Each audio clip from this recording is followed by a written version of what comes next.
Bro, we gotta take all this shit off just to put an exhaust on it. Well, surely we got enough room to just fucking get the exhaust off. Fuck me, what a mission. 3 clicks at a time. That's why we're going to work on old bikes. Alright guys, welcome back to GoWays. Today we're changing the exhaust on my sponsor Child's 450SR-S. So here we've got the Van Diemen stainless steel pipe. This is the low mounted one. They do have other models, but we'll put it on and see how it sounds. So this is the before. Very quiet, obviously, as you can hear. And yeah, nothing to really hear when you rev it either. So hopefully it's a big difference. Yeah, we'll get started now.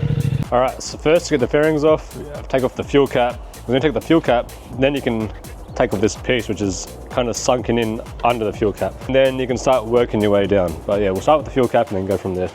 Then you've got 2 push pins on the front corners. So push those. All right, so next off, we're gonna take off this silver piece. So it's this one hex and there's a push pin underneath.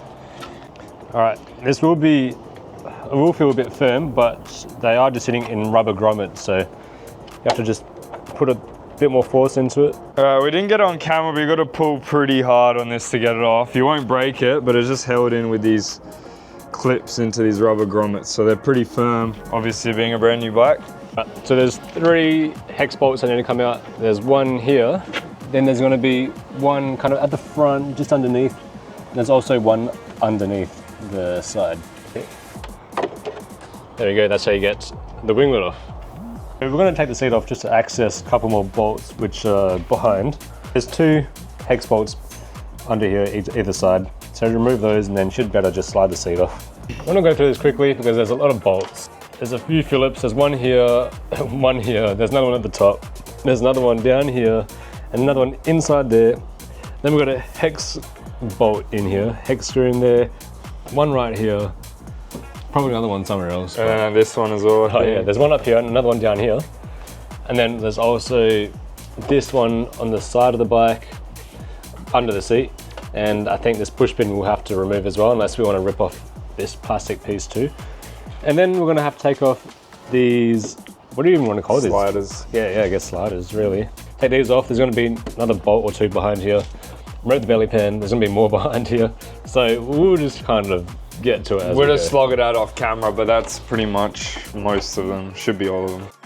Quick reminder, if you're a CFMoto owner or just love bike content, hit subscribe now so you don't miss out on all the exciting content we have coming to this channel. So they must have been offended, bro, that everyone said Chinese engineering was shit because they just over-engineered this. But you take off these 2 bolts and remove the slider, and then you have the bolt hidden behind it as well. So you can pop off the belly pan, it just clips after you take out those 2 bolts, and then you've got a push pin in here which you've got to get out with a flat head or something. Which we can quickly demonstrate. So you get under it, put that under, and then twist it. Oh yeah. Oh, there we go. That was much better. So get 2. That's a lot easier. Teamwork. No. Alright, so behind the belly pan you have 2 more. One there and one just up ahead. You gotta get these 2 push pins off. They're a pain. One for the belly pan, then one holds the fairings together. Oh, and then we'll have to undo this black piece. So it's 1 screw here, 1 screw there, and 1 screw here. But we'll just do this side and the middle. Yeah, and then it'll come off. According to our calculations, there should just be some rubber grommets left. Okay, oh wait, there's a push pin in there. So you got another push pin behind here for whatever reason. So there should be some rubber grommets along the top, approximately 4. Well, I've already got that out, it's just back here. Should be a grommet back there too, like that. And so there's another push pin, which surely we got enough room to just fucking get the exhaust off. Just in there. I pointed it. It's literally. It's fine, just say there's right there. Oh, it just slides back, I think. Okay. There we go. Yes. So the header bolts are 13 mils and they're not tight at all.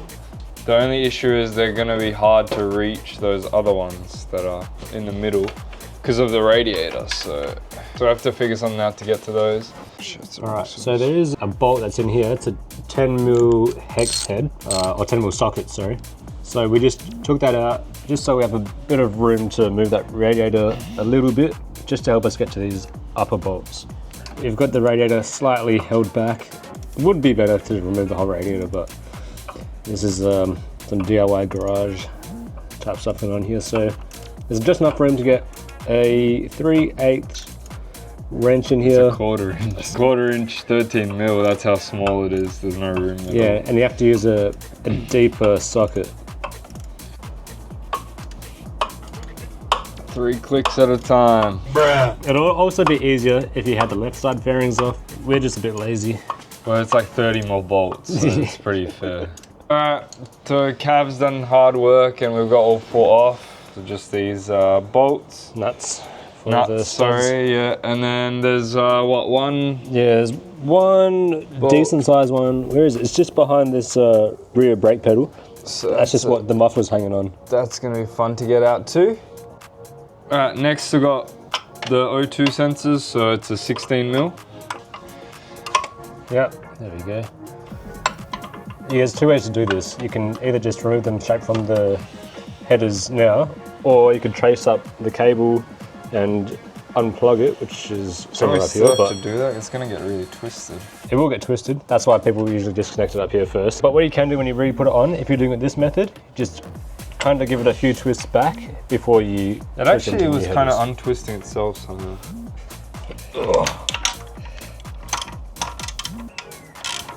Good teamwork. It's alright, we should be able to do it now, just by hand. That was a bit of an effort because that rear brake lever is in the way directly of where that bolt is, of course. So I just had to hold down the rear brake lever with a bit of force while Peach cracked it once again. So it turns out there is one more on the left side, so 2 bolts holding in that collector or cat converter, whatever you want to call it. Alright, so now, just wiggle that off. Oh, and it's already a lot of rocks for 300 Ks. And that's how you get the exhaust off. Right. Jeez, what a mission.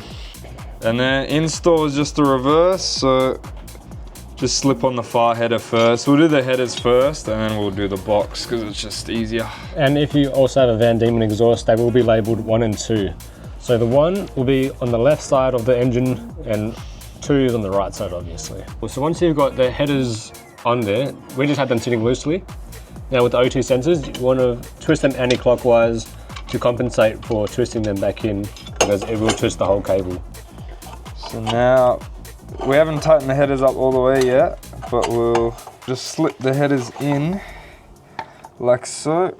Cool, and then there's a bolt that comes in this packet of hardware that will slip through here. So kind of got the muffler on. What we had to do was get a 13mm socket. It'll be easier if you have a 13mm wrench.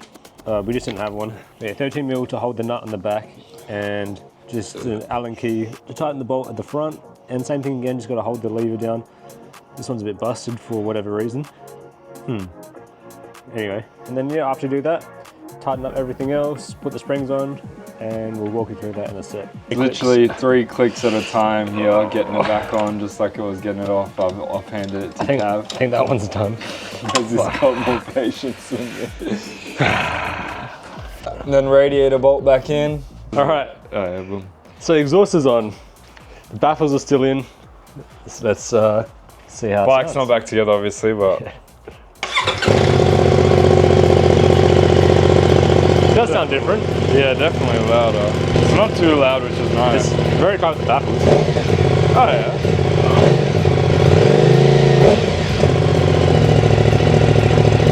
Take the baffles out. There's a couple screws under here that go into the baffles. It's a cord on the screw. Oh, man. It's a long ass baffle, dude. That's baffles out. Let's do another sound test. I reckon it'll be nice without the baffles. It should be considerably different.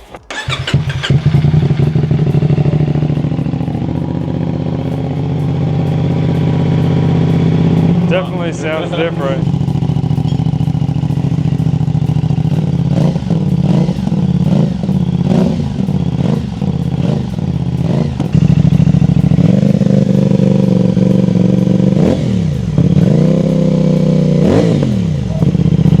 And that is how you completely transform the sound and look of the CFMoto 450SR-S. Dropping all that weight and finally opening up that 270-degree twin makes the Spike feel like a whole different machine. If this video helps you out, hit that like button, drop a comment below with what exhaust you're running, and subscribe to stick around for the next step in the build.